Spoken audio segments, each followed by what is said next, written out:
And so let's take a moment, these final moments here, to consider the Antichrist.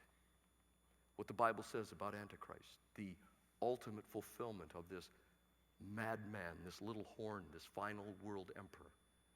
First of all, the prefix anti in the Greek language means instead of, as well as against. In other words, the Antichrist comes as a counterfeit of Jesus, a charismatic man who seems to have all the answers, and the world will embrace him as a hero, as a miracle worker who brings stability and peace and prosperity.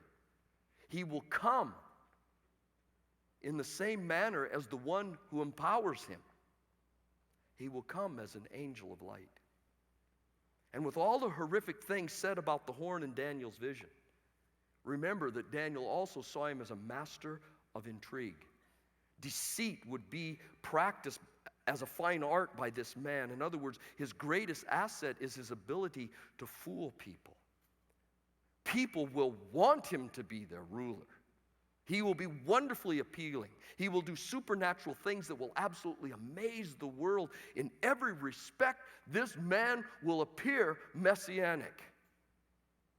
Daniel says he will be great through the power of someone other than himself. Paul is very specific in 2 Thessalonians chapter 2. He says the Antichrist will do counterfeit signs and wonders by the power of Satan himself. He will deceive people as a spectacular counterfeit of Jesus. He will truly be instead of Christ, not just against Christ. Daniel saw his true colors in his vision as a beast, but the people of Antichrist's day will not be any more turned off by him than the German people were in the 30s when Hitler came to power. They will see him as the answer to their problems.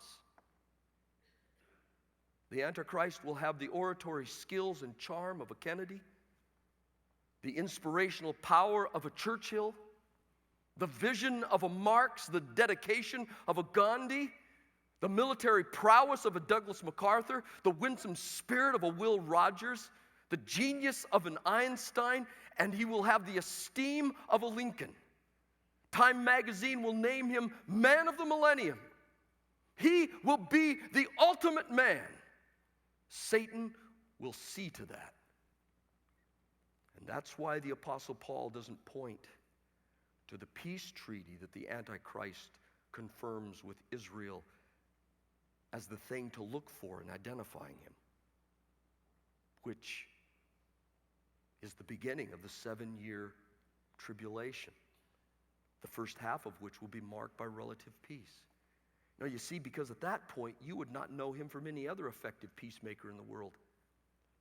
It won't be until halfway through, at the 3.5-year mark, that he breaks the covenant of peace with Israel, openly leads a great rebellion against God, and tries to destroy the people of God. It's not until then, as Paul put it, he sets himself in God's temple, proclaiming himself to be God, that then the people will be able to tell who this madman it really is. The reference from Paul that I'm referring to is in 2 Thessalonians chapter 2, verses 3 through 12. The other key New Testament reference regarding the Antichrist is Revelation chapter 13, verses 1 through 18. And here's the kicker.